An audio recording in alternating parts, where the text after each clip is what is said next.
Okay, so is this patient, do we predict they might be difficult to intubate? Yeah. All right, so here's the LEMON acronym, and we're going to go through it individually here. So let's see, Jonathan, so you're in the ED and the EMS gurney is coming around the corner, it's just coming into view, and now you can see the patient across the ED. What are things you can tell from across the ED that might tell you that this is going to be a tough intubation? What are some other things that are just obvious across the room other than habitus and distress? Trauma, right, if there's obvious trauma. What else? Kyphosis, snaggle teeth, all those types of things. So if you see a previous trach scar or crake scar, that's a sad face. Somebody had a problem before.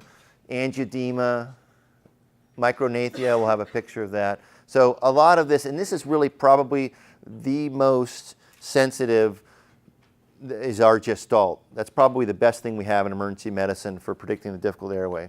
So here are some other things. So here's an example of micronathia. So the next thing is this 3-3-2 rule. So the next few come from the anesthesia literature. And if you're going to have your gallbladder removed and you're going to have general anesthesia, you go to the, how do they assess, how does anesthesia assess your airway? Does anyone know? Well, it's 2 days before, right? So 2 days before surgery, you go in, you're sitting in a chair, you're awake in no distress, and they do this evaluation on you. So all these things are basically studied in the sitting position with an awake, alert, cooperative patient. Is that our patient population? No, not at all. But again, this is all we have. So we're leaning on anesthesia data, but it's all we have, and it makes us look smarter when we document these things in our HPIs that we're actually thinking about it. So the 3-3-2 rule is, everyone, 3 fingers. Come on, everyone, participation right now. Open your mouth. 3 fingers. Looking good, okay. From the tip of your jaw to the base of the neck, 3 fingers there.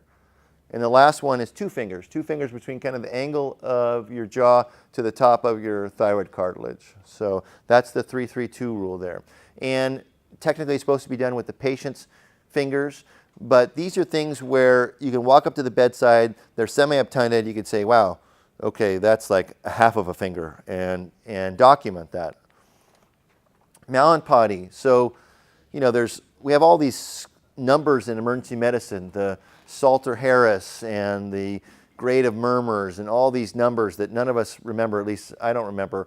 And the Mallampati, there's 4 classes of Mallampati, and pretty much I think it's standardized now for procedural sedation. They're making you circle, does everyone have a form where you have to put Mallampati on your procedural sedation forms? The way I remember this is that class 1 is a happy face because you can see the entire uvula. So if you can see the whole punching bag in the back of the throat with them opening up, that's a class 1, that's a happy face. If they open their mouth and all you can see is hard palate, that's a class 4 and that's a sad face. So that's kind of the extremes of Mallampati. Okay, so what are some signs of obstruction?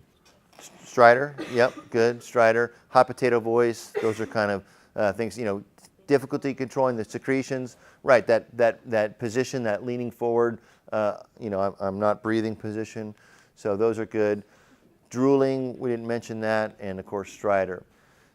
So I like this picture. I'm not really sure what's going on. Has anyone intubated somebody in a halo before?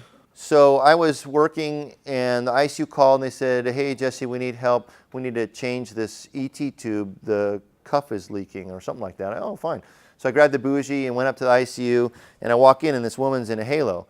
I said, oh, so put the tube exchanger, I can't remember if it's tube exchanger or bougie in, took the ET tube out, and she clamped her teeth on the exchanger and wouldn't let me advance the new ET tube in. And I'm standing over her. I'm like, you have to open your mouth. And so I started, right, so I told the nurse, I wasn't anticipating this. I said, get me some paralytics. And I basically said, I'm going to cut your neck if you don't open your mouth. And so she opened her mouth and I was able to get it in there. So that bargaining worked. So one trick, though, is take the blade, put it into the mouth, and then connect the handle. So sometimes the angles are so difficult, you just can't get the blade in. So separate them, put the blade in, then hook the handle up, and now you can lift up and try to secure the airway. Okay, so what's our number one most common neck mobility issue that we see in emergency medicine? Yeah, very good. The C-collar, okay. And what's number two? Yeah, kyphosis, good. All right. So, just a summary, are they difficult to bag? We've got mast seal, obesity, elderly, no teeth, stiff lungs.